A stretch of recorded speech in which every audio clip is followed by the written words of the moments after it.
اعوذ باللہ من الشیطان الرجیم بسم اللہ الرحمن الرحیم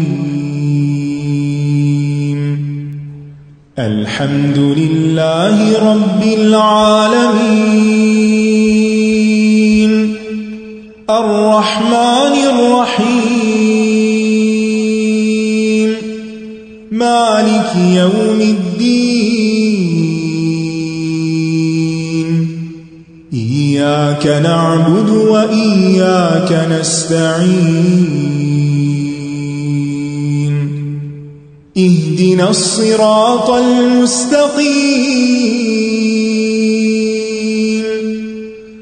صراط الذين أنعمت عليهم غير المغضوب عليهم ولا الضالين.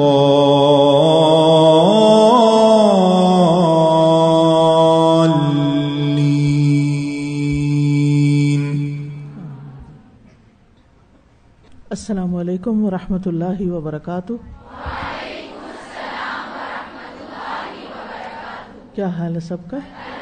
الحمدللہ. کچھ غور و فکر کا عمل جاری رہا، کیونکہ اللہ تعالیٰ کا حکم ہے نا، فَاقْصُصِ الْقَصَصَ لَعَلَّهُمْ يَتَفَكَّرُونَ. قصہ بیان کیجئے تاکہ غور و فکر کریں. تو کل کا کوئی غور و فکر بتا سکتے ہیں آپ؟ جی مائک لیجئے.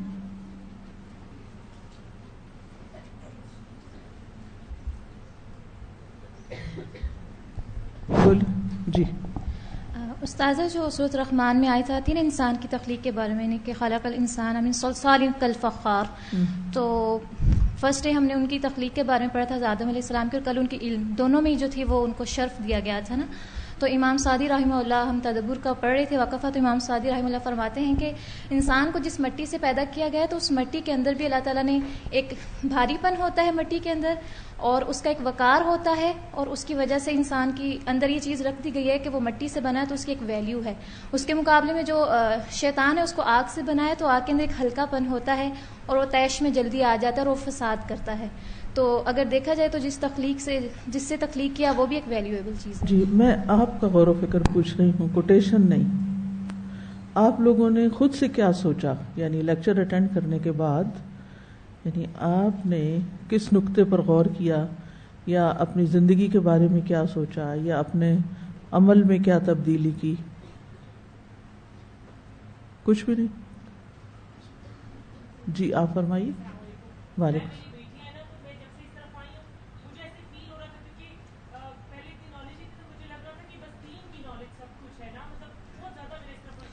جی ہاں.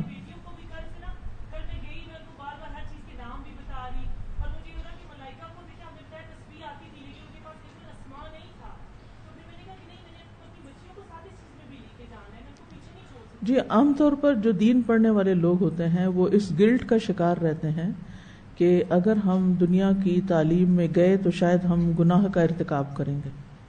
تو یہ سب ڈپینڈ کرتا ہے آپ کی نیت پر. اگر آپ نے اب تک کچھ پڑھا ہے یا آئندہ کچھ پڑھنے کا ارادہ رکھتے ہیں تو آپ کو ضرور سوچنا چاہیے کہ آپ کیوں پڑھنا چاہتے ہیں. سب سے پہلی بات تو یہ کہ دنیا کا کوئی بھی علم جو آپ حاصل کرنا چاہتے ہیں وہ کیوں حاصل کرنا چاہتے ہیں، اس کے پیچھے کیا مقصد ہے.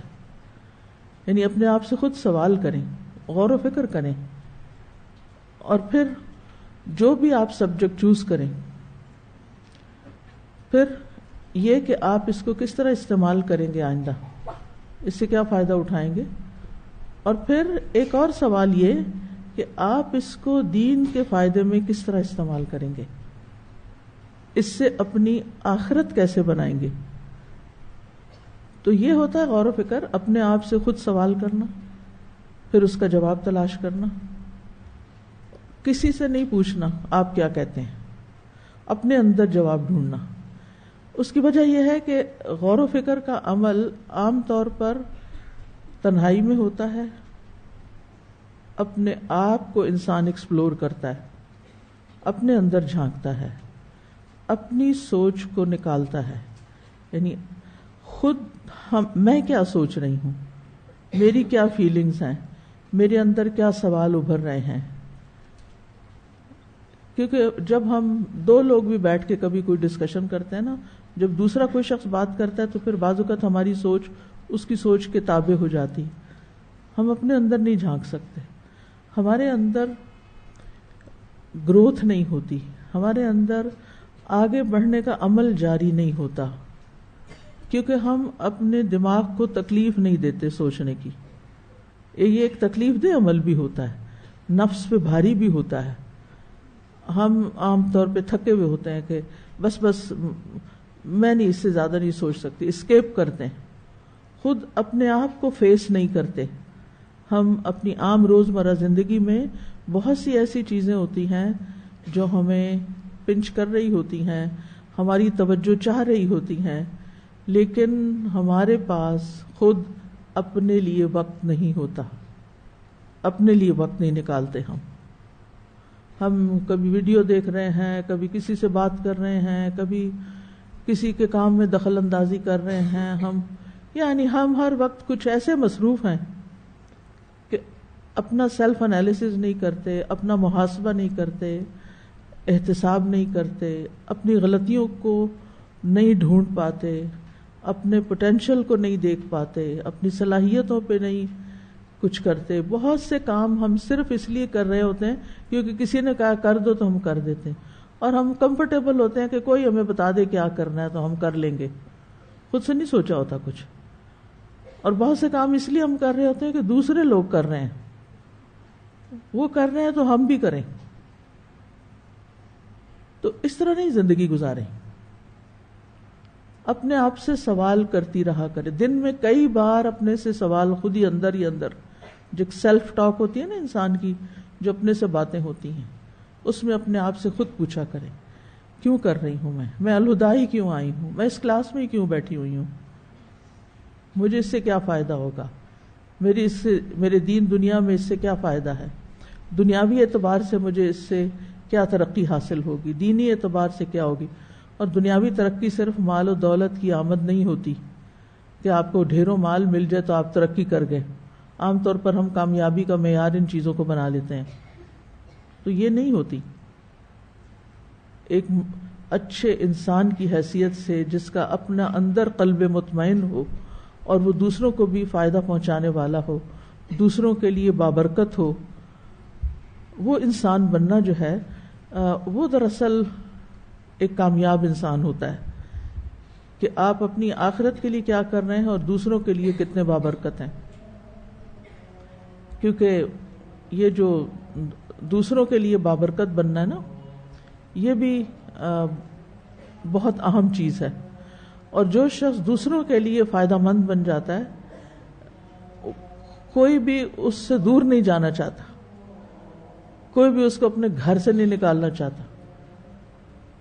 مثلا عام طور پہ ہوتا ہے نا کہ لڑکی کی شادی ہو کر کے گئی اور اس کو گھر سے نکال دیا گیا، کیونکہ وہ ان کے فائدے کی نہیں تھی، وہ ان کے کام کی نہیں تھی، اس کی ذات سے ان کو کچھ ملا ہی نہیں، وہ بیکار سی لڑکی تھی، لہذا انہیں اس کو نہیں رکھنا تھا، نکال پھینکا. تو بابرکت لوگ وہ ہوتے ہیں جو جہاں بھی ہوں، جس حال میں بھی ہوں، لوگوں کے لیے، دین اور دنیا کے لیے نفع بخش ہوتے ہیں، خیر و بھلائی کا باعث ہوتے ہیں. عیسیٰ علیہ السلام کے بارے میں آتا ہے نا قرآن مجید میں، وَجَعَلَنِي نَبِيًّا وَجَعَلَنِي مُبَارَكًا أَيْنَمَا كُنتُ، کہ اللہ نے مجھے نبی بنایا اور میں جہاں بھی ہوں مجھے بہت برکت والا بنایا.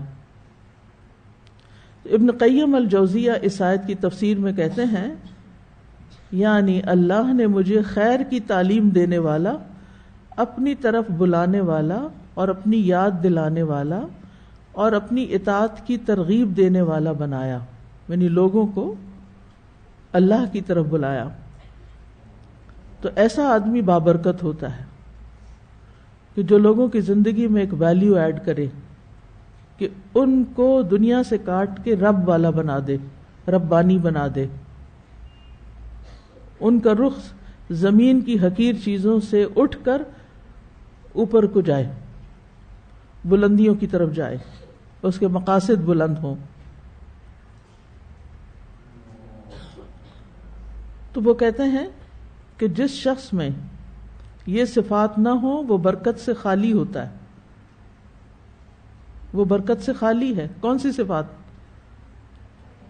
کہ لوگوں کو خیر کی تعلیم. خیر سے مراد صرف قرآن کی تعلیم نہیں، قرآن تو خیر ہے ہی ہے، اس کے علاوہ بھی خیر و بھلائی، دین دنیا سے متعلق جو بھی خیر و بھلائی ہے وہ دوسروں کو سکھانا، اللہ کی طرف بلانا، اللہ کی یاد دلانا لوگوں کو.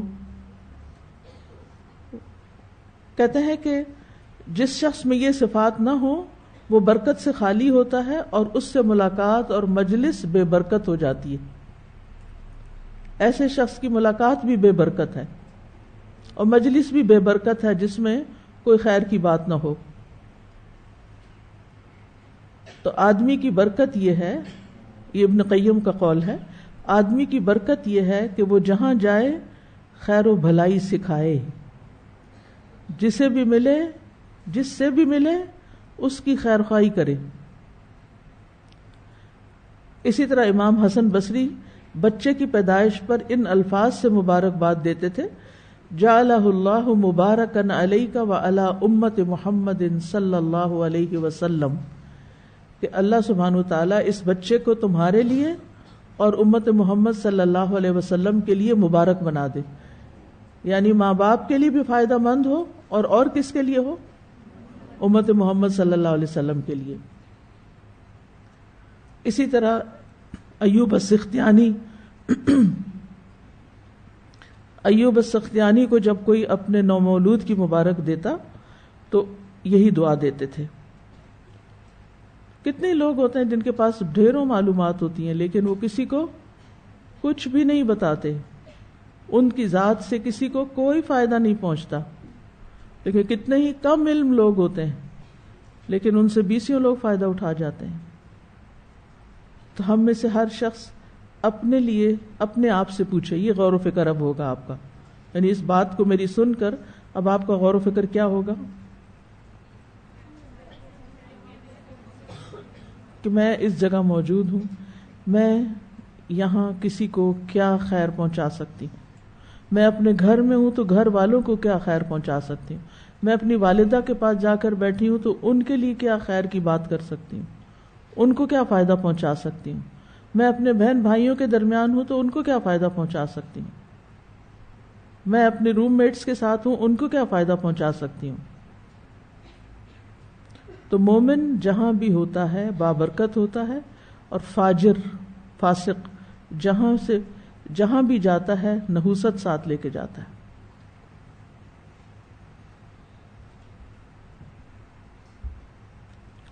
تو میں آپ کو پھر غور و فکر کی دعوت دوں گی. آج کا لیسن اس طرح سنیے کہ آپ اس کے بعد پھر سے جا کر تنہائی میں غور و فکر کریں گے کسی بھی عملی نقطے پر جو آپ کو یہاں بتایا جائے گا.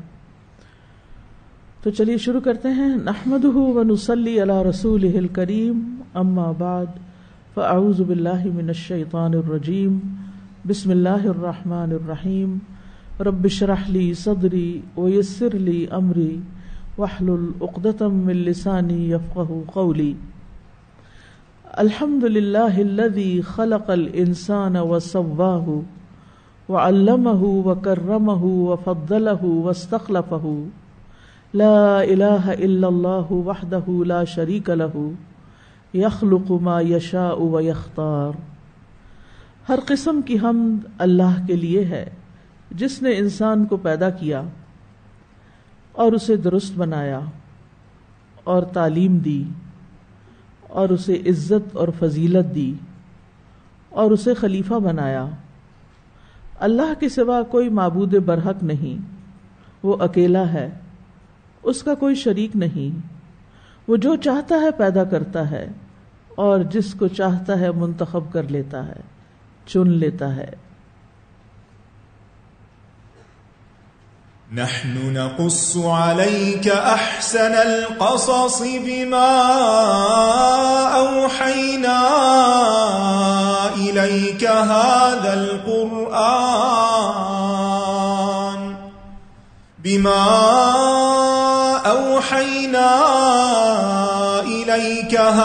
القرآن وإن كنت من قبله لمن الغافلين.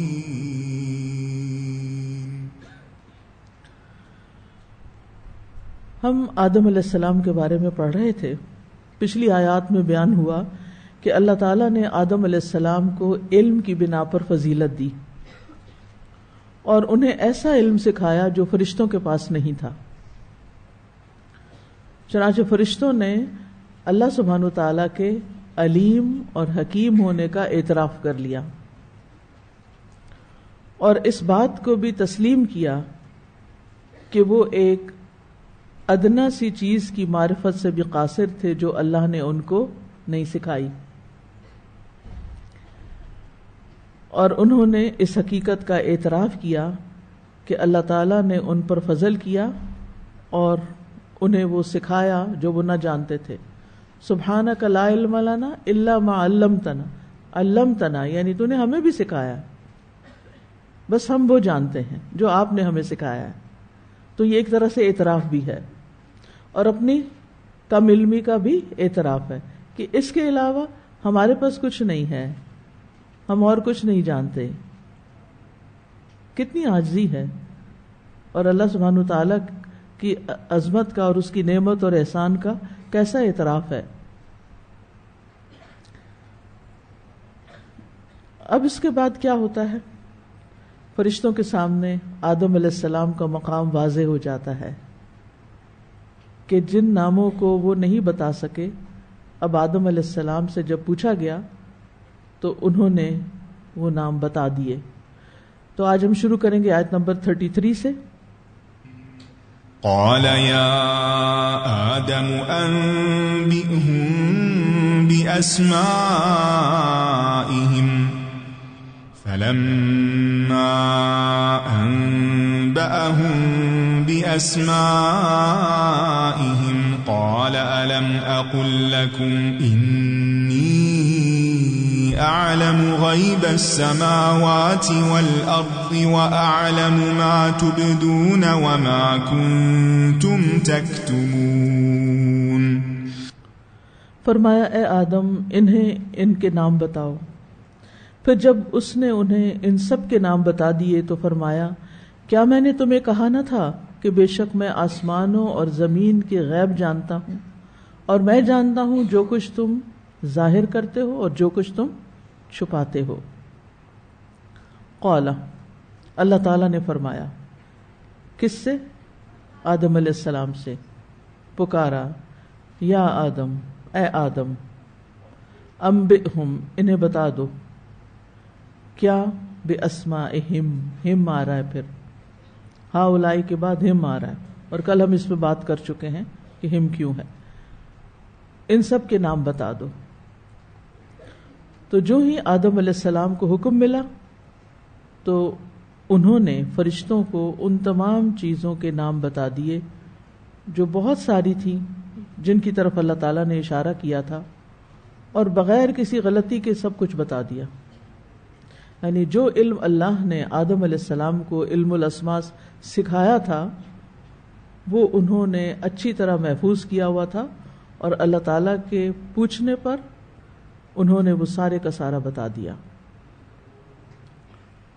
اب جو ہی وہ سارے نام آدم علیہ السلام نے بتائے تو فرشتے حیران رہ گئے کہ آدم کے پاس اتنا علم ہے. آپ علم والوں سے متاثر ہوتے ہیں نا.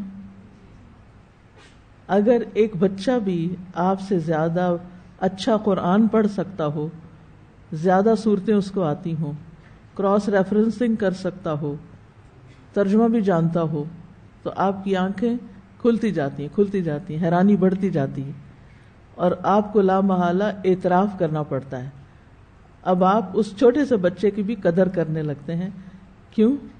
کیونکہ اس کے پاس علم زیادہ ہے، اور اگر رمضان آئے تو آپ اس کو اپنے آگے کھڑا کرتے ہیں کیونکہ وہ آپ سے زیادہ قرآن جانتا ہے، وہ آپ کو تراویح پڑھا سکتا ہے.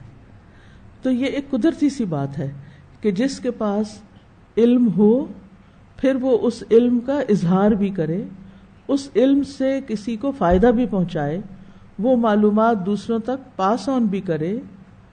تو لازمی طور پر اس شخص کی ایک عزت، ایک تعریف اور ایک بڑائی کا احساس کہ یہ ہم سے بہتر ہے وہ دل میں پیدا ہوتا ہے، اگر دل بھی فرشتوں کی طرح ہوں، ورنہ بہت سے لوگ تو شیطان کی طرح حسد کا شکار ہو جاتے ہیں اور کوئی نہ کوئی اس کے اندر خامی ڈھونڈ لیتے ہیں، اپریشیٹ کرنے کی بجائے کوئی نہ کوئی تنقید کا پہلو کہیں سے کوئی نقطہ نکال کے ڈھونڈ ڈھانڈ کے خوب بدنام کرنا شروع کر دیتے ہیں۔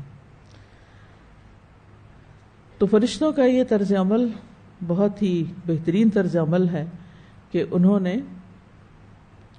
اعتراف کر لیا۔ تو آدم علیہ السلام کا فرشتوں کو مختلف چیزوں کے ناموں کی خبر دینے کی بنیاد تعلیم پر تھی، ٹھیک ہے، یعنی آدم علیہ السلام علم کی بنا پر جواب دے پا رہے تھے، تو اس لیے علم کا حاصل کرنا اور سیکھنا بہت ضروری ہے۔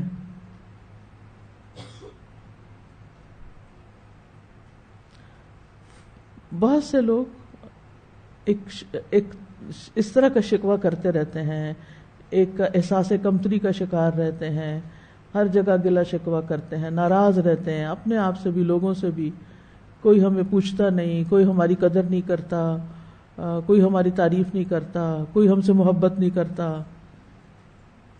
ایسا ہوتا ہے نا، خاص طور پہ ینگ بچوں کے اندر جو ابھی کسی منزل تک نہیں پہنچے ہوتے، تیاری کے فیز میں ہوتے ہیں۔ تو کیا اس طرح کرتے رہنے سے لوگ آپ کی طرف متوجہ ہو جائیں گے، آپ سے خوش ہو جائیں گے، آپ کی بے چارگی پر ترس کھا کر آپ سے محبت شروع کر دیں گے؟ کیا خیال ہے؟ آپ کی عزت شروع کر دیں گے کہ اس بیچارے کو بڑا گلا ہے کہ کوئی اس کی عزت نہیں کر، چلو میں ہی کر دیتی ہوں۔ ایسے کوئی کرتا نہیں۔ شکایتیں کرنے سے، گلے کرنے سے، شکوے کرنے سے، اپنی مصیبتوں کا رونا روتے رہنے سے کبھی حالات نہیں بدلتے۔ جس کسی کو بھی ایسے مسائل کا سامنا ہے، جس کسی کی بھی ایسی شکایتیں ہیں اپنے گھر والوں سے یا باہر والوں سے یا کہیں بھی کام جہاں وہ کام کرتا ہے، جاب کرتا ہے، کہ لوگ اس کی قدر نہیں کرتے، اس کو کیا کرنا چاہیے؟ بجائے اس کے کہ وہ لوگوں سے ایسی توقعات رکھے اور ایک مصیبت بھری زندگی گزارے، اس سے توجہ کرنی چاہیے اپنی ذات کی طرف اور اپنے اندر قابلیت پیدا کرنی چاہیے۔ اس سے سب کچھ چھوڑ کر اپنے اوپر فوکس کرنا چاہیے۔ اوروں کی غلطیاں اور اوروں کی خامیاں ڈھونڈنے کی بجائے اپنی غلطیوں کا اعتراف کر کے، اپنی کمی کوتاہی کا اعتراف کر کے اپنے اندر قابلیت پیدا کرنی چاہیے۔ یعنی اگر تم کچھ چاہتے ہو تو پھر کیا کرو؟ اگر اپنا لوہا منوانا چاہتے ہو تو پھر کیا کرو؟ گلے شکوے چھوڑ کر علم حاصل کرو۔ آدم علیہ السلام کو عزت ملی تھی، شرف ملا تھا علم کی بنیاد پر۔ فَلَمَّا أَنبَأَهُمْ بِأَسْمَائِهِمْ، پھر جب انہوں نے یعنی آدم علیہ السلام نے ان کو یعنی فرشتوں کو بتا دیے، بِأَسْمَائِهِمْ ان کے نام، جن چیزوں کے بھی نام کہے گئے تھے بتانے کے لیے، قال تو اللہ تعالیٰ نے فرمایا، أَلَمْ أَقُلْ لَكُمْ، کیا میں نے تم سے کہا نہ تھا، انی عالم غیب السماوات والارض، کہ میں آسمانوں اور زمین کے غیب جانتا ہوں۔ یعنی آدم علیہ السلام کے چیزوں کے نام بتانے میں ایک حکمت تھی، یعنی آدم علیہ السلام کو زمین کا خلیفہ بنانے میں ایک حکمت تھی، اور یہاں پھر آدم علیہ السلام سے نام پوچھ کر اور ان کے آگے بتانے میں بھی ایک حکمت تھی۔ یعنی اللہ تعالیٰ نے آدم علیہ السلام کو کیوں کہا کہ یہ سب بتائیں، تاکہ فرشتے اس بات کو اور اچھی طرح جان لیں کہ اللہ تعالیٰ کا ہر فیصلہ حکمت پر مبنی ہے اور اللہ تعالیٰ کا علم کامل ہے، اور اللہ تعالیٰ جانتا ہے کہ آدم میں کچھ ایسی چیزیں ہیں جن کی بنا پر انہیں فضیلت دی جا رہی ہے، اور دوسرے یہ کہ اللہ تعالیٰ غیب جانتے ہیں، عالم غیب السماوات والارض، اور غیب سے مراد ہر وہ چیز ہے جو ہم سے اوجھل ہو، جس کا ہم مشاہدہ نہ کر سکتے ہوں۔ تو ہمارا رب ان سب چیزوں کو بھی جانتا ہے جنہیں ہم نہیں جانتے، جنہیں ہم دیکھ نہیں سکتے، وہ ہماری نگاہوں سے اوجھل ہیں۔ اب یہاں پر یہ کیوں کہا گیا کہ میں آسمانوں اور زمین کے غیب جانتا ہوں؟ یہ کہنا کافی نہیں تھا کہ میں آسمانوں اور زمین کی چیزوں کو جانتا ہوں؟ کیونکہ جب غیب جانتا ہے اللہ تو پھر حاضر بھی جانتا ہے. یعنی جو چھپا ہوا جانتا ہے، چھپی ہوئی ہر چیز کو جانتا ہے، تو وہ ظاہر کی ہر چیز کو کیوں نہیں جانتا؟ تو اس لیے یہاں پر غیب کا خاص طور پر ذکر کیا گیا ہے. انی عالم غیب السماوات والارض، یعنی نہ صرف یہ کہ آدم علیہ السلام کو شرف دینے کی وجہ جانتا ہوں، بلکہ آسمانوں اور زمین کے بھی سارے راز جانتا ہوں. اور پھر اللہ تعالیٰ نے اپنے علم کے بارے میں تاکیداً یہ بات کہی، کیونکہ اس سے پہلے اللہ تعالیٰ نے فرما دیا تھا انی عالم ما لا تعلمون. اس وقت بس اتنا سا جواب دیا گیا. پھر ان کو حقیقت میں تمام چیز کا مشاہدہ کرا کے عملی طور پر مثال پیش کر کے آدم علیہ السلام کی، اور انہیں ایک تجربے سے گزار کر ان کے سامنے ظاہر کر کے پھر مزید اچھی طرح قائل کر دیا گیا، اور فرشتے قائل بھی ہو گئے. تو وضاحت کر دی گئی کہ قال الم اقل لکم، میں نے پہلے یہ نہیں کہا تھا، تاکہ فرشتے اچھی طرح جان لیں کہ کائنات میں جو کچھ ہو رہا ہے اس کی ساری حکمتیں، ساری مصلحتیں اللہ تعالیٰ جانتا ہے، اور صرف اللہ ہی جانتا ہے. حتیٰ کہ اللہ کے مقرب ترین فرشتے بھی اللہ سبحانہ وتعالیٰ کے اس علم میں اس کے شریک نہیں. کس علم میں؟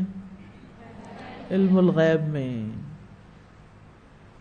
یہ بھی ایک بڑا اہم نقطہ ہے جاننے کا کہ علم الغیب کا مالک یا جاننے والا صرف اللہ ہی ہے.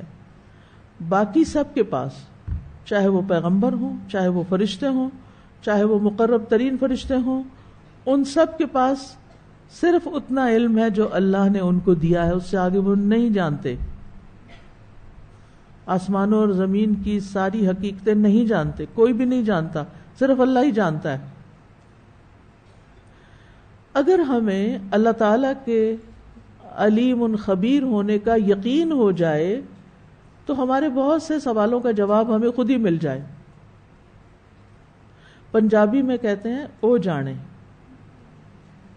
یعنی جب ہمیں کوئی بات سمجھ نہیں آتی یا کسی کے ساتھ کوئی مس انڈرسٹینڈنگ ہو جاتی یا کوئی ایسی بات کر جاتا ہے تو ہم کہتے ہیں او جانے، یعنی میں معاملہ کس کے سپرد کر رہی ہوں؟ اللہ کے. اور وہ جانتا ہے کہ کون سچ پہ ہے، کون جھوٹ پہ ہے، کون حق پہ ہے، کون نہیں ہے، وہ جانے. اس سے انسان کو ایک اطمینان قلب حاصل ہوتا ہے. کوئی آپ پر الزام تراشی کر دیتا ہے،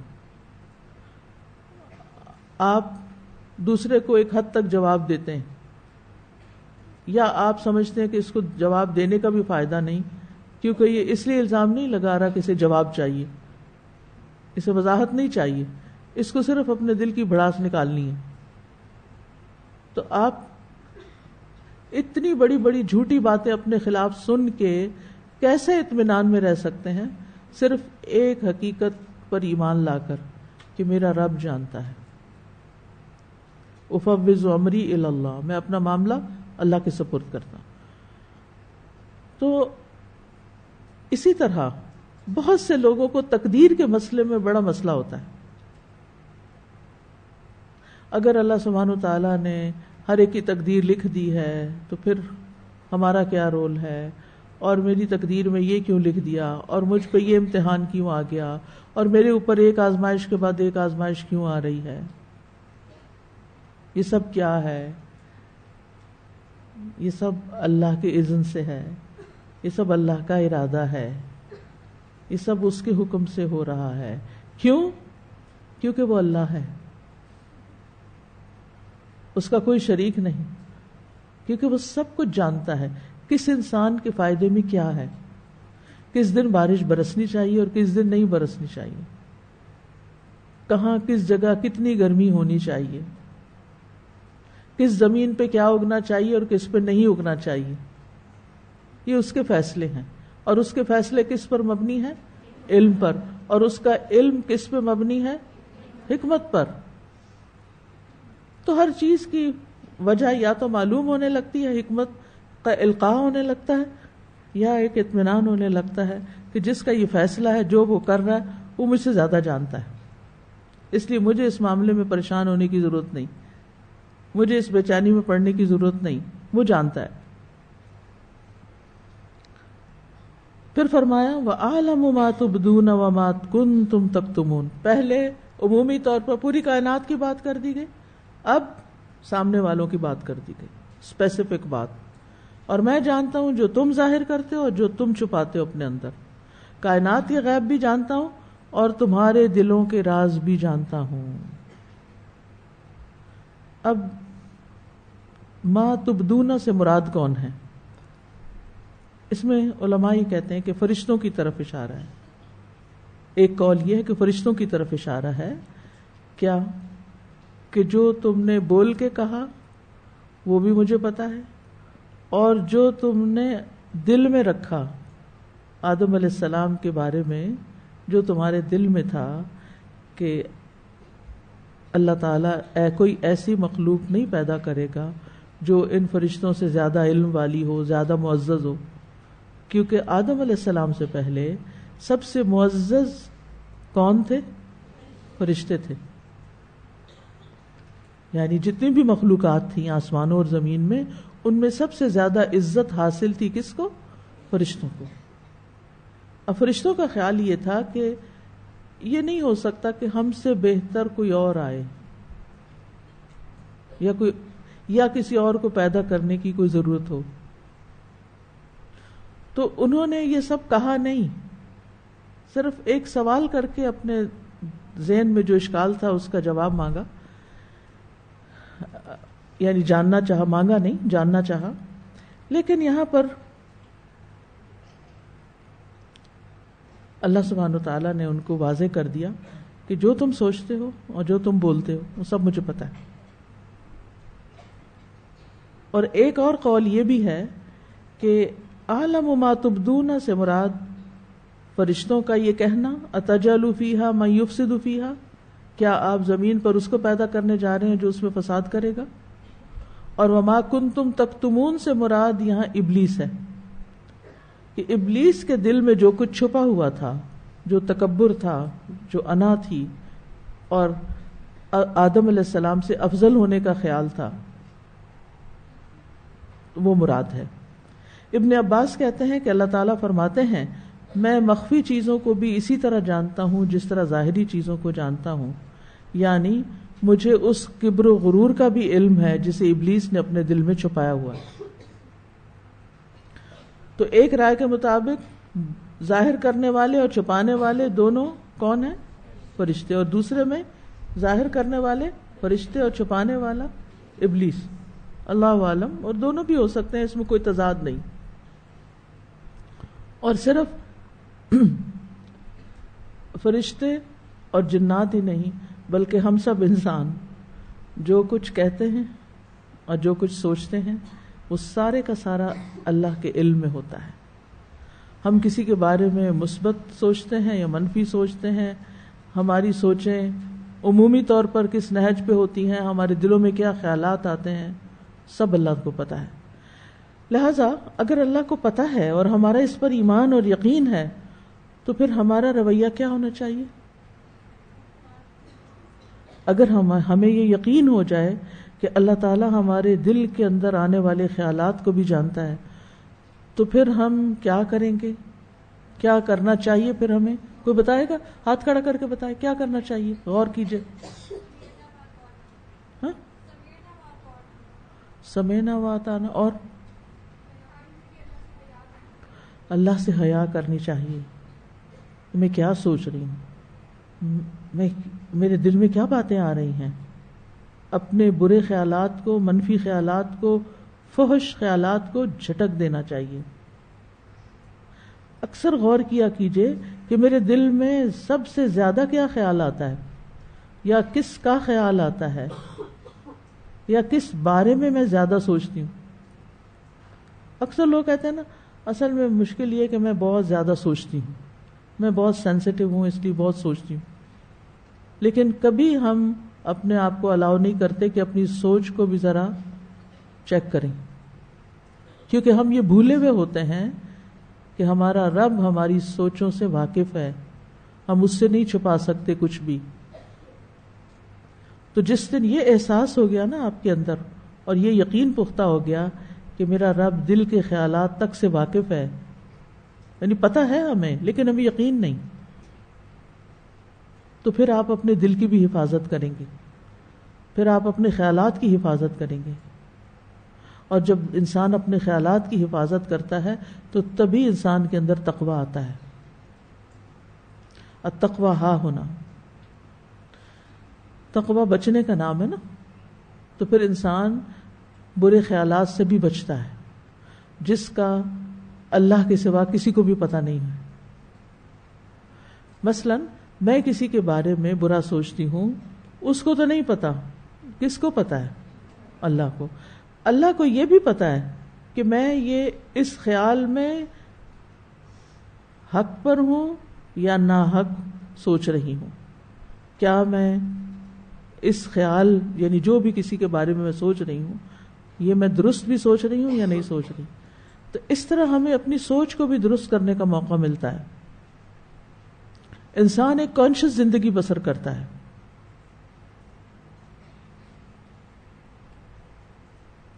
اور یہ جو ہمارے بیکار کی سوچیں ہوتی ہیں نا، فضول سوچیں اور وسوسے شیطان کے، ان کے اوپر بھی انسان پھر ایک نظر رکھتا ہے کہ یہ یعنی اپنا محاسبہ خود کرنے لگتا ہے کہ مجھے یہ بات زیادہ دفعہ نہیں سوچنی. کتنے خیالات انسان کو پریشان رکھتے ہیں اور وہ توکل کے منافی ہوتا ہے. اگر اس وقت فوراً سوچے میں کیوں پریشان ہو رہی ہوں، اللہ ہے نا، میرا رب ہے، وہ میرے دل کے حال جانتا ہے، وہ میری آہیں اور میری پکاریں اور میری دعائیں وہ سب سنتا ہے، اور وہ زیادہ جانتا ہے کہ میری پکار کا جواب کب دینا ہے، یعنی میری دعا کب قبول کرنی ہے، مجھے وہ چیز کب عطا کرنی ہے جو میں اس سے مانگ رہی ہوں. اصل میں ہم وہی ہیں جو ہم سوچتے ہیں، لیکن ہم اپنے سوچنے کی طرف توجہ بہت کم کرتے ہیں.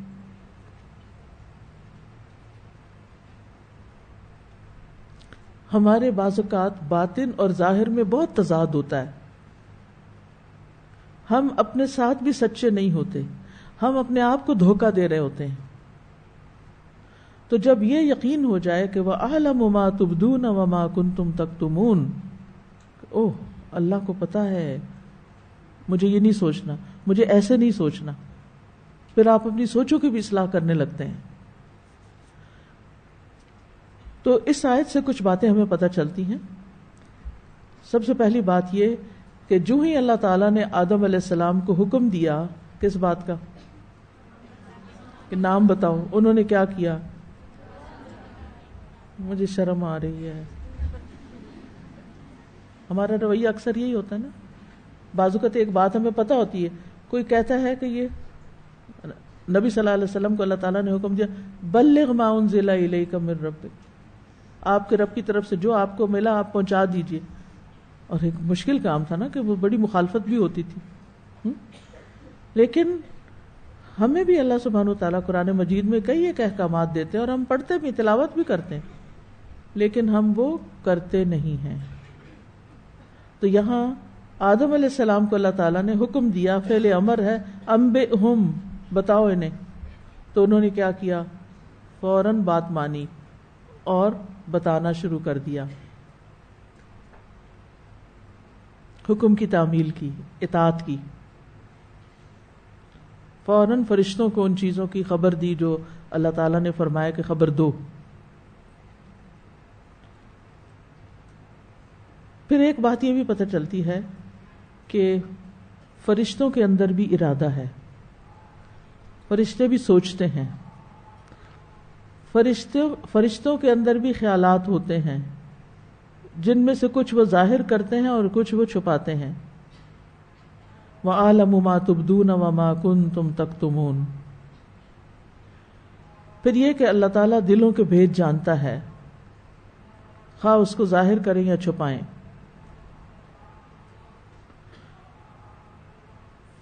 فرشتے دل و دماغ رکھتے ہیں،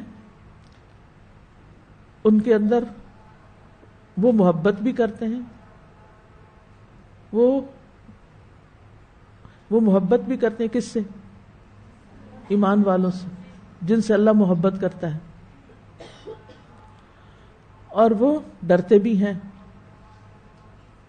یعنی ان کے اندر خوف بھی ہے، محبت بھی ہے، خشیت بھی ہے. یعنی مختلف جو کیفیات ہمارے اندر پائی جاتی ہیں وہ ان کے اندر بھی پائی جاتی ہیں.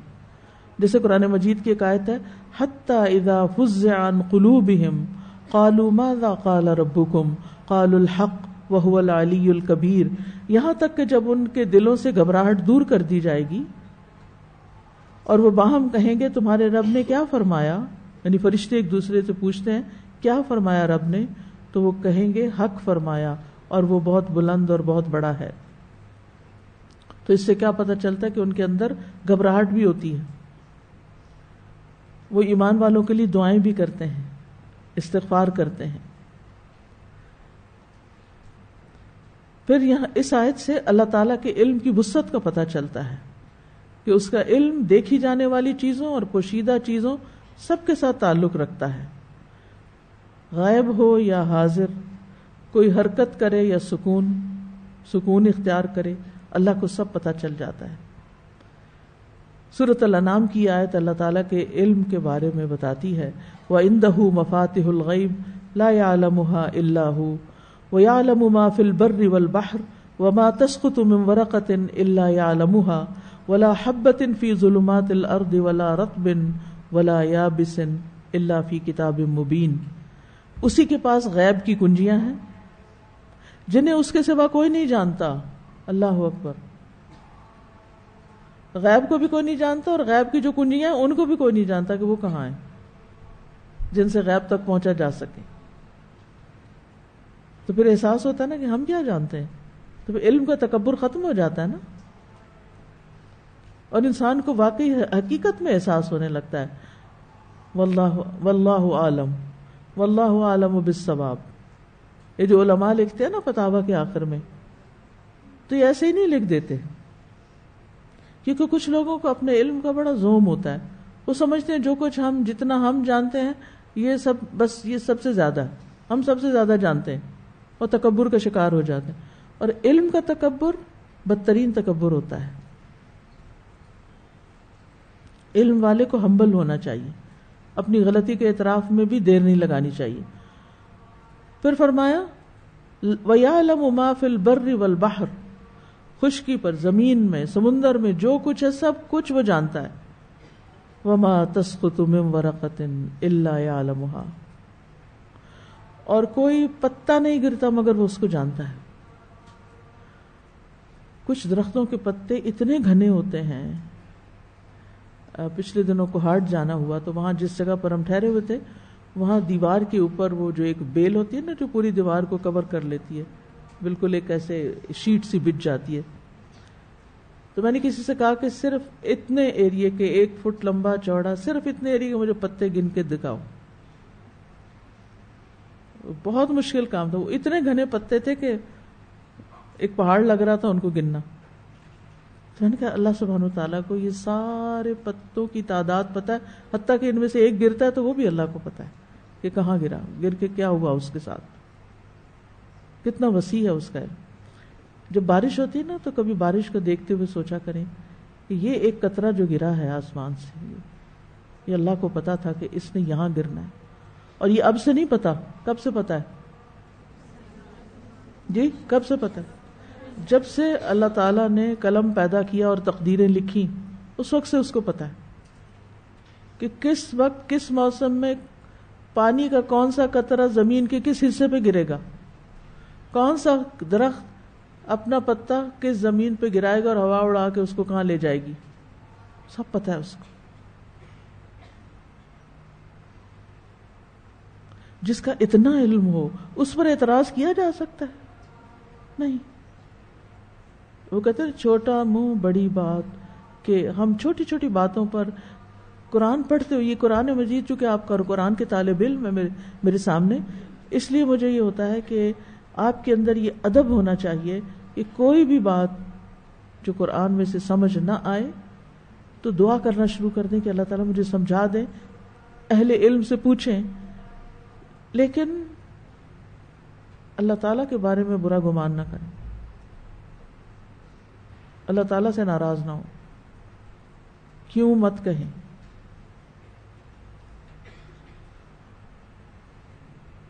وَلَا حَبَّةٍ فِي ظُلُمَاتِ الْأَرْضِ، اور زمین کے اندھیروں میں کوئی بیج جو گرا ہوا ہے وہ بھی اللہ کو پتا ہے۔ جب آپ پودا آپ نے کبھی سیڈز کو پھینکتے ہوئے دیکھا ہے اور پھر اس کے بعد زمین کو دیکھا، پتہ نہیں وہ کہاں گم ہو جاتے ہیں، پھر وہ نکلتے ہیں ایک وقت میں۔ ولا رطب ولا یابس، نہ کوئی تر چیز نہ کوئی خشک، اس کے علاوہ تیسری تو کچھ ہے نہیں، یا چیزیں خشک ہیں یا تر ہیں۔ الا فی کتاب مبین، مگر ایک کھلی کتاب میں یہ سب کچھ لکھا ہوا ہے، یعنی اللہ سبحانہ وتعالی کا علم لکھا ہوا بھی ہے لوح محفوظ میں۔ تو آج کا آپ کا جو کام ہے نا غور و فکر کرنے کا اللہ سبحانہ وتعالیٰ کی صفت العلیم پر، کل ہم نے بات کی تھی نا علم حاصل کرنا چاہیے، اور آج ہم نے اس پہ غور و فکر کرنا ہے کہ اللہ تعالیٰ کیا کچھ جانتا ہے، اور اس پر بیٹھ کے غور و فکر کریں۔ کوئی بھی چیز دیکھیں نیچر کی، یہ انسانوں کی بنائی ہوئی چیزیں نہیں، باہر نکل کے رات کے وقت نکلیں ستارے دیکھیں، دن کے وقت نکلیں پودے دیکھیں، پودے کے قریب چلی جائیں اور اس کو قریب سے دیکھیں، باریکی سے دیکھیں، اس کی ایک رگ کو دیکھیں۔ اللہ تعالیٰ نے نہ صرف یہ کہ ان کو پلان کیا بلکہ اس کے ساتھ کیا کیا، ایگزیکیوٹ بھی کیا، اور پھر ہمارے لیے خوبصورتی کا سامان بھی اور ہماری ضرورت کے سامان بھی پیدا کیا۔ اللہ تعالیٰ ہی کو پتا ہے کہ کل کیا ہونے والا ہے، اللہ تعالیٰ کو ہی پتا ہے کہ عورتوں کے رحم میں کیا کمی بیشی ہوتی رہتی ہے، اللہ تعالیٰ ہی کو پتا ہے کہ بارش کب برسے گی، کس انسان کی موت کس زمین پر ہوگی، قیامت کب قائم ہوگی۔ اس لیے اللہ تعالیٰ کے فیصلوں پر اعتراض نہیں کرنا چاہیے، کیونکہ اس کا علم وسیع ہے، اس کے ہر فیصلے میں حکمت ہے، لہٰذا اس کا حکم سن کے قرآن میں جو بھی حکم آئے کیا کریں، سمعنا و اطعنا، اس کی تخلیق پر اعتراض نہ کریں۔ ایک ماں نے مجھ سے سوال کیا جس کا ایک اسپیشل بچہ ہے کہ اللہ نے میرے بچے کو ایسے کیوں پیدا کر دیا؟ سوال کے انداز میں اعتراض تھا، ناراضگی تھی۔ یہ ساری ناراضگیاں کب دور ہو سکتی ہیں، یہ ساری بے چینی کب ختم ہو سکتی؟ جب ہمیں یقین ہو کہ اللہ کا علم وسیع ہے، اس کے ہر فیصلے میں حکمت ہے اور وہ علم پر مبنی ہے، اور اس پر ہمیں اعتراض کا کوئی حق نہیں ہے۔ میں تو عام طور پہ یہ کہتی ہوں کہ اللہ نے ان ماؤں کو چنا کیونکہ اللہ کو پتا تھا کہ یہ انسانوں کے لیے جو ایک سبق لینے والی چیز ہے، یعنی اسپیشل لوگ جو ہوتے ہیں وہ ہمارے لیے بہت بڑا سبق ہوتے ہیں کہ اللہ تعالیٰ ہمیں ایسا بھی بنا سکتا تھا۔ اب جو نعمتیں اللہ نے ہمیں دی ہیں، جسم میں سارے اعضاء پرفیکٹ دیے ہیں، تو اس پر بہت زیادہ شکر ادا کرنے کی ضرورت ہے۔ تو میں نے ان سے یہ کہا کہ اللہ نے آپ کو چنا ہے کیونکہ اللہ کو پتا تھا کہ آپ یہ بوجھ اٹھا سکتی ہیں، اور اللہ تعالیٰ آپ کے بچے کو دوسروں کے لیے ایک نشانی بنائے ہوئے ہے۔ اللہ کے فیصلے پہ ناراض نہ ہوں اور نہ ہی دل تنگ ہوں، خوشی سے اس ذمہ داری کو نبھائیں۔ الٹیمیٹلی سبھی نے چلے جانا ہے۔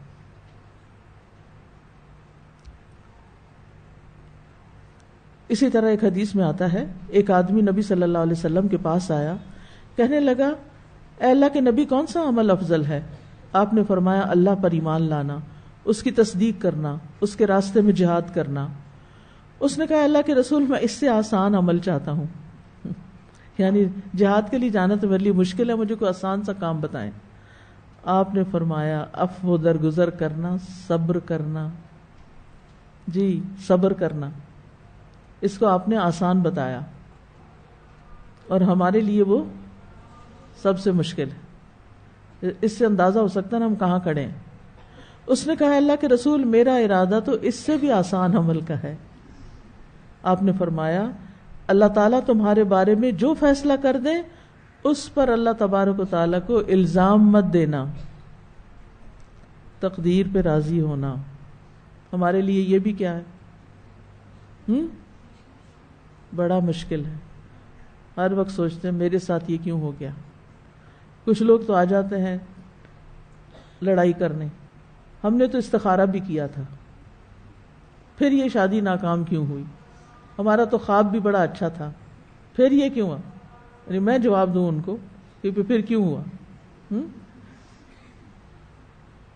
تو بات یہ ہے کہ استخارے کا مطلب یہ تھوڑی ہوتا ہے کہ آپ نے استخارہ کر کے کوئی گارنٹی حاصل کر لی ہے کہ اس کے بعد آپ کی زندگی میں کوئی امتحان نہیں ہوگا. چاہے آپ استخارہ کریں یا نہ کریں، امتحان تو اپنی جگہ ہیں ہی اور سبھی کے ہیں. اور کون کہتا ہے کہ اگر شادی ناکام ہوئی تو اس میں کوئی خیر نہیں ہوگی؟ اس میں بھی خیر ہوگی. بعض اوقات ہمیں نظر نہیں آتی جب ہماری زندگی میں ہم کسی امتحان میں ناکام ہو جاتے ہیں تو ہم سمجھتے ہیں کہ ہم بڑے بدقسمت ہیں اور اس فیصلے میں کوئی خیر نہیں. اس میں بھی خیر نکلتی ہے اگر انسان کی نگاہیں خیر دیکھنے والی ہوں. تو اس کائنات میں جو کچھ بھی اللہ نے مقدر کیا ہے اس میں کوئی نہ کوئی حکمت اور مصلحت ہے. کبھی ہم اس کو جانتے ہیں اور کبھی ہم اس کو نہیں جانتے. اللہ سبحانہ وتعالیٰ نے کوئی کام بیکار نہیں کیا، کوئی کام فضول میں نہیں کیا. وما خلقنا السماء والارض وما بینہما لاعبین، کہ ہم نے آسمان اور زمین کو اور جو کچھ ان کے درمیان ہے کھیلتے ہوئے نہیں بنایا، بیکار میں نہیں بنایا، بے مقصد نہیں بنایا. سورۃ المؤمنون میں آتا ہے افحسبتم انما خلقناکم عبثا، کیا تم سمجھتے ہو کہ ہم نے تمہیں ایسے ہی بیکار فضول میں بنا دیا. وانکم الینا لا ترجعون، اور تم ہمارے پاس واپس نہیں لوٹائے جاؤ گے. سورۃ قیامہ میں آتا ہے ایحسب الانسان ان یترک سدی، انسان سمجھتا ہے ایسے ہی بے شتر مہار اونٹ کی طرح ایسے ہی بیکار چھوڑ دیا جائے گا، اس کا حساب کتاب نہیں ہوگا. پھر اس آیت سے ہمیں یہ بات بھی سمجھ میں آتی ہے کہ ہم سب کو اللہ کے فیصلوں کے آگے فرما بردار رہنا چاہیے. ابو درداء کہتے ہیں ایمان کی چوٹی اور بلندی 4 چیزوں میں ہے: اللہ کے فیصلے پہ صبر کرنا، تقدیر پہ راضی رہنا، اللہ پر توکل کرنے کے لیے اخلاص سے کام لینا، اور رب عز و جل کے ہر حکم کو تسلیم کرتے ہوئے اس کے سامنے فرما برداری کا اظہار کرنا. امام ابن قیم کہتے ہیں اللہ کی تقدیر پہ راضی ہونا اللہ تک پہنچنے کا بہت بڑا دروازہ ہے اور دنیا کی جنت ہے اور عبادت گزاروں کی آرام گاہ ہے اور شوق رکھنے والوں کی آنکھوں کی ٹھنڈک ہے. جو بھی تقدیر پہ راضی ہو جائے اس کو یہ سب کچھ نصیب ہوتا ہے. جو اپنے دل کو تقدیر پر راضی کرنے کے ساتھ بھر لیتا ہے اللہ اس کے دل کو بے نیازی اور امن سے بھر دیتا ہے. پھر وہ بار بار الجھتا نہیں یہ میری زندگی میں کیوں ہو گیا. اس کو اپنی محبت کے لیے خالی کر لیتا ہے. سبحان اللہ. یعنی ہر انسان کی زندگی میں کوئی نہ کوئی ایسی چیز ہوتی ہے نا جس کے بارے میں وہ سوچتا ہی ہے تو اس کو تکلیف شروع ہو جاتی ہے کہ ایسا کیوں ہوا میرے ساتھ، یا ایسا کیوں ہو رہا ہے، یا یہ کیا ہو گیا، یہ کیوں ہو گیا. ہر انسان کے اندر کچھ نہ کچھ کشمکش چل رہی ہوتی ہے. لیکن جو اللہ کے فیصلے پر راضی ہو گیا کہ یہ اللہ کا فیصلہ تھا نا اس لیے یہ ہو گیا، اس نے ہونا تھا، ایسے ہی ہونا تھا. تو دنیا کی حقیقت سمجھ میں آتی ہے نا، یہ دنیا جنت نہیں ہے. اب یہ تو ہونا تھا نا، یہ تکلیف آنی تھی. لہذا انسان پھر اس سے، ان چیزوں سے جو انسان کو اپنی طرف کھینچنے والی ہوتی ہیں، اللہ سے غافل کرنے والی ہوتی ہیں، انسان جب ان سے دور ہوتا ہے تو پھر اس کا دل خالی ہو جاتا ہے. کس کے لیے؟ اللہ کی محبت کے لیے، اور اس کی طرف متوجہ ہو جاتا ہے اور وہ شخص اپنے رب پر ہی توکل کرتا ہے. اور جس سے اللہ کے ساتھ راضی ہونے میں سے کوئی حصہ چھوٹ جاتا ہے اور اس کا دل اس کے برعکس چیزوں سے بھر جاتا ہے، اور جس چیز میں اس کی خوش نصیبی اور فلاح ہوتی ہے وہ اس سے پھر جاتا ہے. پھر یہ کہ تقدیر پر جو راضی ہوتا ہے اس کو راحت اور کشادگی نصیب ہو جاتی ہے. ابن مسعود رضی اللہ عنہ کہتے ہیں اللہ تبارک و تعالی نے اپنے انصاف اور علم کی وجہ سے راحت اور کشادگی کو یقین اور رضا میں رکھا ہے اور غم اور پریشانی کو شک اور ناراضگی میں رکھا ہے. نہیں سمجھ آئی آپ کو؟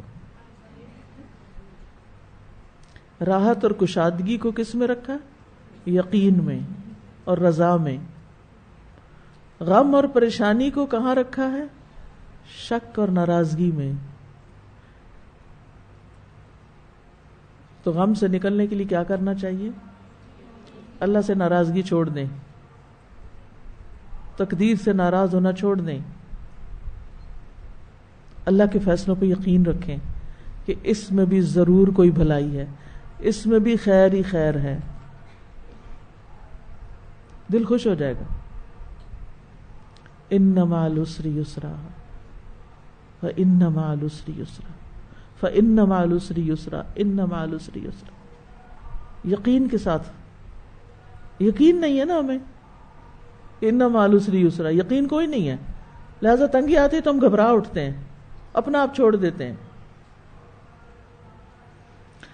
پھر حکیم بن جعفر کہتے ہیں کہ عبداللہ بن برافی کہتے ہیں کہ جو لوگ اللہ عز و جل سے ہر حال میں راضی ہو جاتے ہیں، قیامت کے دن اللہ عز و جل ان کے درجات بلند کرے گا. اور یہ بھی کہا کہ جس کو رضا دے دی گئی وہ افضل درجات پر پہنچ گیا. جو تقدیر پر راضی ہو گیا وہ کہاں پہنچ گیا؟ افضل درجات پر.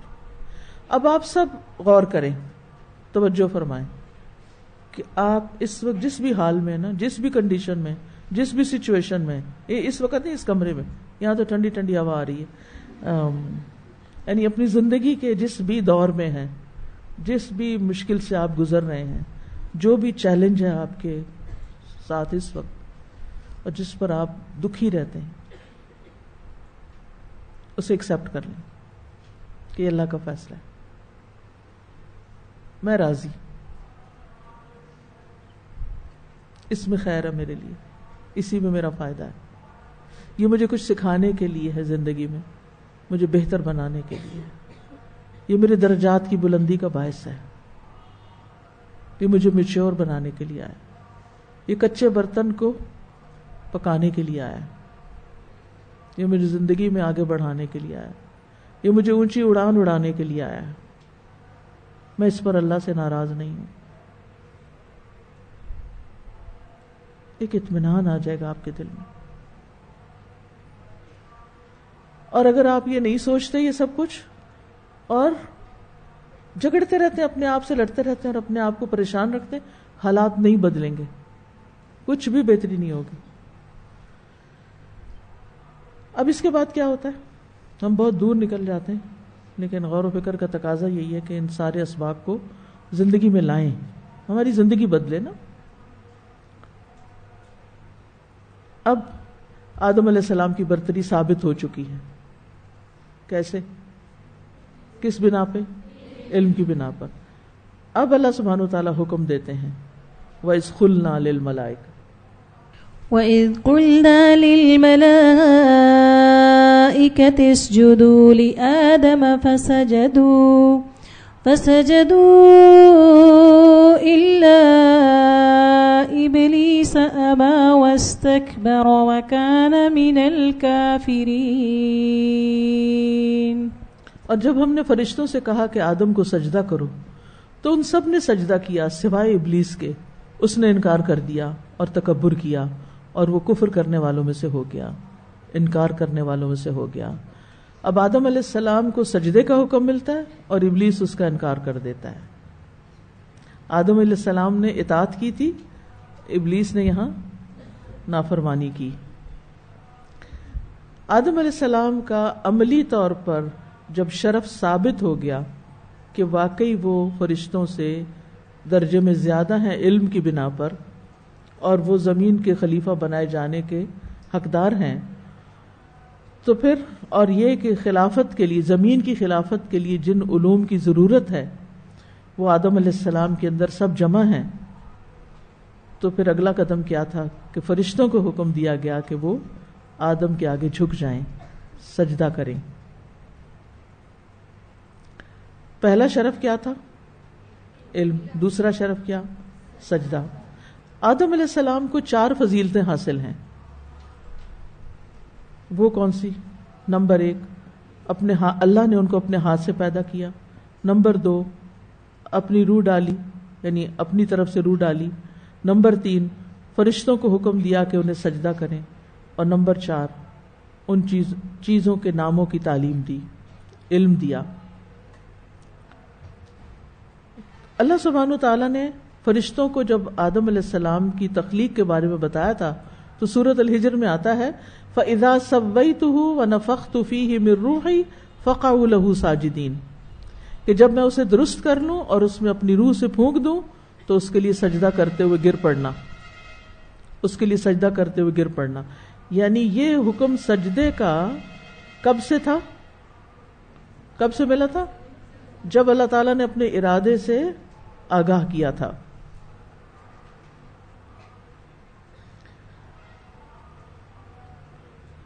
تو وَإِذْ قُلْنَا لِلْمَلَائِكَةِ اسْجُدُوا لِآدَمَ، اور جب ہم نے ملائکہ سے کہا کہ آدم کو سجدہ کرو، اس وقت تو انہیں انفارم کیا جا رہا تھا پہلے کہ ایسا ہوگا تو پھر تمہیں سجدہ کرنا ہوگا، اور جب وہ ہو گیا تو پھر کہا کہ اب کرو. سورۃ الحجر میں یہ بھی آتا ہے وَإِذْ قَالَ رَبُّكَ لِلْمَلَائِكَةِ إِنِّي خَالِقٌ بَشَرًا مِّن صَلْصَالٍ مِّنْ حَمَإٍ مَّسْنُونٍ فَإِذَا سَوَّيْتُهُ وَنَفَخْتُ فِيهِ مِن رُّوحِي فَقَعُوا لَهُ سَاجِدِينَ. سجدہ کیا ہوتا ہے؟ سجدے کا لغوی مطلب ہوتا ہے جھکنا، عاجزی کرنا. اور اس معنی میں یہ انسان، حیوانات اور جمادات سب کے حق میں عام ہے. وہ قرآن مجید میں آتا ہے نا وَلِلَّهِ يَسْجُدُ مَن فِي السَّمَاوَاتِ وَالْأَرْضِ، اور آسمانوں اور زمین میں جو بھی ہے اللہ ہی کو سجدہ کر رہا ہے، یعنی اللہ کے آگے جھکا ہوا ہے، اللہ کے آگے عاجزی اختیار کیے ہوئے ہے. اور جھکنے کے مختلف درجے بھی ہوتے ہیں. مثلا کسی کے آگے تعظیم کے طور پہ سر جھکانا، ایسے کر لینا، یہ بھی جھکنا ہے. پیشانی اور ناک کو زمین پر رکھ دینا، یہ بھی سجدہ ہے.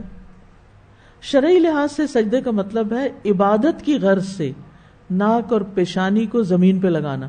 اس لیے اگر آپ سجدے میں صرف پیشانی ٹکائے ہوئے، ناک نہیں لگا تو سجدہ نہیں ہوا، یہ یاد رکھیے. کچھ لوگ ایسے پنجوں پہ اٹھ کے سجدہ کرتے ہیں کہ صرف سر ٹکاتے ہیں، ناک ان کا پیچھے ہی رہ جاتا ہے، یہ ناک نہیں لگتا زمین پہ. تو میک شور کہ سجدہ کرتے ہوئے ناک بھی زمین پہ لگے. کامل سجدہ جو نبی صلی اللہ علیہ وسلم نے ہمیں بتایا وہ 7 اعضاء پر ہے. 2 ہتھیلیاں، 2 گھٹنے، 2 قدم، پیشانی اور ناک. ٹھیک ہے، ایک پیشانی اور ایک ناک. تو سجدہ یہاں پر کیا ہے؟ سجدہ حقیقی معنوں میں یعنی یہاں سجدہ حقیقی معنوں میں ہے، لیکن یہ عبادت کا سجدہ نہیں تھا، کیونکہ غیر اللہ کی عبادت تو ہر حال میں شرک ہے، جس کی اجازت کسی بھی امت میں کبھی بھی نہیں ہوئی.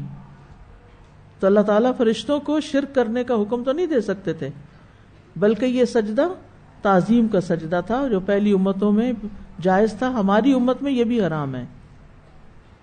جیسے پچھلی امتوں میں بہن سے نکاح جائز تھا لیکن ہماری امت میں حرام ہے. تو سابقہ شریعتوں میں سجدہ تعظیم جائز تھا. ٹھیک ہے، جیسے یوسف علیہ السلام کو سجدہ کیا کس نے؟ وَرَفَعَ أَبَوَيْهِ عَلَى الْعَرْشِ وَخَرُّوا لَهُ سُجَّدًا. اس نے اپنے والدین کو تخت پر اونچا بٹھایا اور سب بھائی اس کے لیے یعنی اپنے یوسف علیہ السلام کے لیے سجدے میں گر پڑے. امت محمدی صلی اللہ علیہ وسلم میں تعظیمی سجدہ جائز نہیں. معاذ بن جبل کہتے ہیں کہ یمن سے واپس آ کر انہوں نے عرض کیا کہ یا رسول اللہ صلی اللہ علیہ وسلم، میں نے عیسائیوں کو اپنے پادریوں اور مذہبی رہنماؤں کے لیے سجدہ ریز ہوتے ہوئے دیکھا ہے. میرے دل میں خیال آتا ہے کہ اس سے زیادہ تعظیم کے مستحق تو آپ ہیں کہ کیا ہم آپ کو سجدہ نہ کریں؟ تو نبی صلی اللہ علیہ وسلم نے فرمایا اگر میں کسی کو حکم دیتا تو عورت کو دیتا کہ وہ شوہر کے آگے کرے. یعنی چونکہ عورت پہ شوہر کی اطاعت فرض ہے تو شادی سے پہلے والدین کی اطاعت ہوتی ہے اور شادی کے بعد شوہر کی اطاعت. تو یہاں جو عورت کو سجدہ کرنے کی بات کی گئی نا، تو اس سے مراد یہ کہ شوہر کی عزت کی جائے، اس کی تعظیم ہو. جیسے والدین کی عزت ہوتی ہے ایسے ہی شادی کے بعد شوہر کی بھی عزت کرنی چاہیے. یہ ہمارے دین کی تعلیم ہے. شوہر کے ساتھ بد اخلاقی کرنا، بدتمیزی کرنا، چیخنا چلانا، بدتمیزی سے بات کرنا اور اس کو کچھ نہ سمجھنا اور اس کو ذلیل کرنا، یہ اسلامی اخلاق کے منافی ہے. اور خاص طور پر جو بچیاں قرآن پڑھ لیتی ہیں، دین کی تعلیم حاصل کر لیتی ہیں، انہیں اپنے رویے سے، اپنے معاملے سے اس کا مظاہرہ کرنا چاہیے.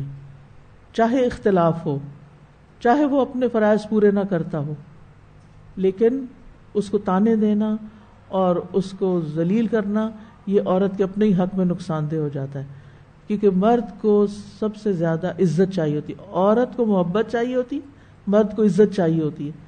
جو مرد بیوی کو محبت نہیں دیتا وہ بھی خسارے میں ہے، اور جو بیوی شوہر کو عزت نہیں دیتی وہ بھی خسارے میں ہے. کیونکہ جب آپ عزت ہی نہیں دیتے تو پھر آپ کو حقوق بھی نہیں ملتے. تو بعض اوقات انسان کو چھوٹی چھوٹی باتوں پہ اختلاف ہو جاتا ہے، بہت سی باتوں پہ، ہر روز ہو سکتا ہے، لیکن اس کا یہ مطلب نہیں کہ ہم بد اخلاقی پہ اتر آئیں.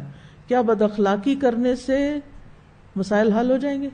چیخنے چلانے سے حقوق مل جائیں گے؟ بینر اٹھانے سے حقوق مل جائیں گے؟ نہیں. انسان اپنے اخلاق اور اپنے اچھے معاملات کے ذریعے اپنی جگہ دوسرے کے دل میں بناتا ہے. زوری زبردستی کوئی نہیں، دھمکی کے ساتھ کوئی محبت نہیں خرید سکتا. تو اب کیا ہوا؟ فسجدوا الا ابلیس، ابلیس کے سوا سب فرشتوں نے سجدہ کر لیا. ابلیس نے حکم نہیں مانا.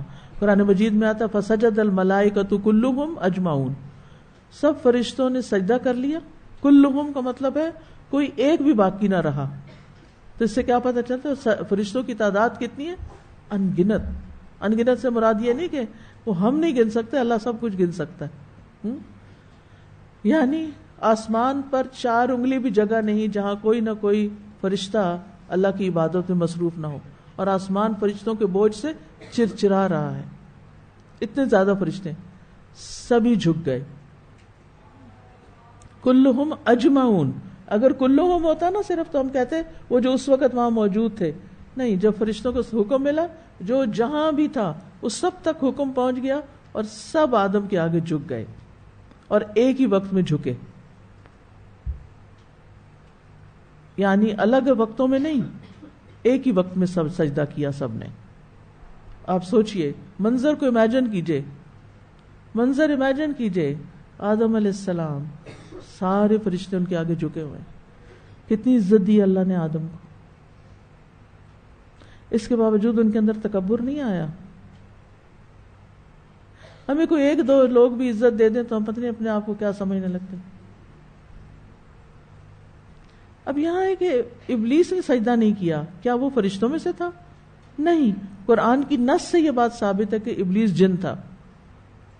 کان من الجن ففسق عن امر ربی، وہ جنوں میں سے تھا، اس نے اپنے رب کے حکم کی نافرمانی کی. ابلیس کی تخلیق کس سے ہوئی تھی؟ آگ سے. اور فرشتوں کی نور سے. تو نہیں ہے نا پھر ابلیس. وہ خود کہتا ہے کہ آپ نے مجھے آگ سے پیدا کیا. جب وہ آگ سے پیدا ہوا تو پھر وہ فرشتہ تو نہ ہوا. اور پھر آپ دیکھیے کہ ابلیس نے اللہ کے حکم کی نافرمانی کی، جبکہ فرشتے نافرمانی نہیں کرتے. لا یعصون اللہ ما امرہم ویفعلون ما یؤمرون، وہ اللہ کے حکم کی نافرمانی نہیں کرتے، جو وہ کہتا ہے وہ کر دیتے ہیں. پھر یہ کہ عباد المکرمون لا یسبقونہ بالقول وہم بامرہ یعملون. فرشتوں کی ایک اور صفت یہاں بیان ہوئی سورۃ الانبیاء میں کہ وہ فرشتے عزت دیے گئے ہیں، وہ اس سے بات کرنے میں، کس سے؟ اللہ تعالیٰ سے. وہ اللہ تعالیٰ سے بات کرنے میں آگے نہیں بڑھتے، یعنی آگے بڑھ چڑھ کے نہیں بولتے، بلکہ اس کے حکم پر عمل پیرا ہوتے ہیں. جو حکم ملتا ہے کر لیتے ہیں. اور پھر یہ کہ بالکل بھی گناہ نہیں کرتے. اب ابلیس جو ہے وہ فرشتوں میں کیوں شامل ہو گیا تھا؟ اس کو کیوں حکم ملا تھا؟ اس کو بھی حکم ملا تھا. اللہ تعالیٰ فرماتے ہیں سورۃ الاعراف میں اذ امرتک، میں نے تجھے بھی حکم دیا تھا کہ تم بھی سجدہ کرو. اس کی وجہ عموماً یہ بتائی جاتی ہے کہ وہ اپنی عبادت گزاری کی کثرت کی بنا پر اعزازاً فرشتوں میں شامل ہو گیا تھا. اگر وہ فرشتوں میں شامل تھا یا نہیں، دونوں صورتوں میں اللہ نے فرشتوں کو حکم دیا اور اس کو بھی حکم دیا. اچھا اب ہونا تو یہ چاہیے تھا کہ جیسے فرشتے جھک گئے وہ بھی جھک جاتا، لیکن اس نے کیا کیا؟ ابا، انکار کر دیا. ابا جو ہے شدت سے انکار کے لیے آتا ہے، یعنی کسی صورت پھر ماننا ہی نہیں، اکڑ جانا. واستکبر، اور تکبر کیا، اپنے آپ کو بڑا سمجھا. آدم علیہ السلام کے مقابلے میں اپنی بڑائی ظاہر کی. استکبر کا لفظ جو ہے کبر ہے، کبر سے ہے. کبر وہ حالت ہوتی ہے جس کے سبب انسان عجب کا شکار ہو جاتا ہے. اب آپ کہیں گے عجب کیا ہوتا ہے؟ عجوبہ.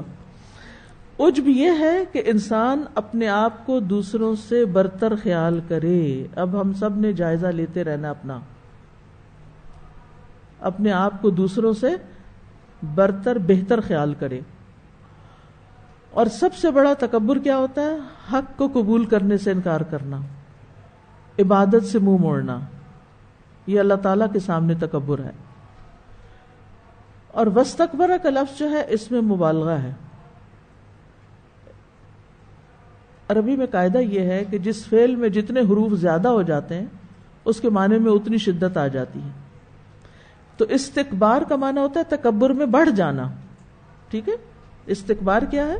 تکبر میں زیادہ ہو جانا. اور اگر آپ نے اب باب پڑھے ہوں تو باب استفعال کی ایک اور صفت تکلف بھی ہوتی ہے، بتکلف کوئی کام کرنا. تو بات یہ ہے کہ جو تکبر کرتا ہے نا وہ حقیقت میں بڑا کوئی نہیں ہوتا، وہ بتکلف بڑا بن رہا ہوتا ہے. اور آپ اپنے اوپر غور کیجئے گا کہ کچھ مقامات پر، کچھ جگہوں پر ہم بڑا بننے کی کوشش کرتے ہیں، یا لوگوں کو بڑا بن کے دکھاتے ہیں، یا ہم اپنے آپ کو وہ ظاہر کرتے ہیں جو ہم اصل میں کوئی نہیں ہوتے. تو یہ سب چیزیں کس سے تعلق رکھتی؟ استکبرہ سے. وَكَانَ مِنَ الْكَافِرِينَ، اور وہ کافروں میں سے ہو گیا. اور ایک معنی تھا بھی ہوتا ہے نا، اور وہ کافروں میں سے تھا، یعنی اللہ کی تقدیر میں وہ پہلے سے ہی منکرین میں سے تھا. ٹھیک ہے، ابتدا سے ہی. اب انشاءاللہ چونکہ وقت ختم ہو گیا تو ہم کل پھر دیکھیں گے کہ ابلیس کے سجدے سے انکار کی وجہ کیا تھی. تو کل ہم انشاءاللہ اس آیت کے اوپر مزید غور و فکر کریں گے. بارک اللہ فیکم. سبحانک اللہم و بحمدک، اشہد ان لا الہ الا انت، استغفرک و اتوب الیک. ان هذا لهو القصص الحق وما من اله الا الله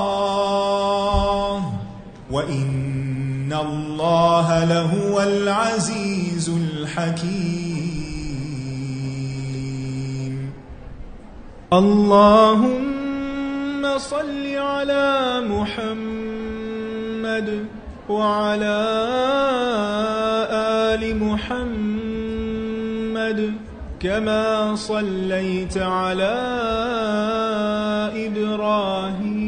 إبراهيم وعلى آل إبراهيم إنك حميد مجيد. اللهم بارك على محمد وعلى آل محمد كما باركت على إبراهيم وعلى آل إبراهيم إنك حميد مجيد.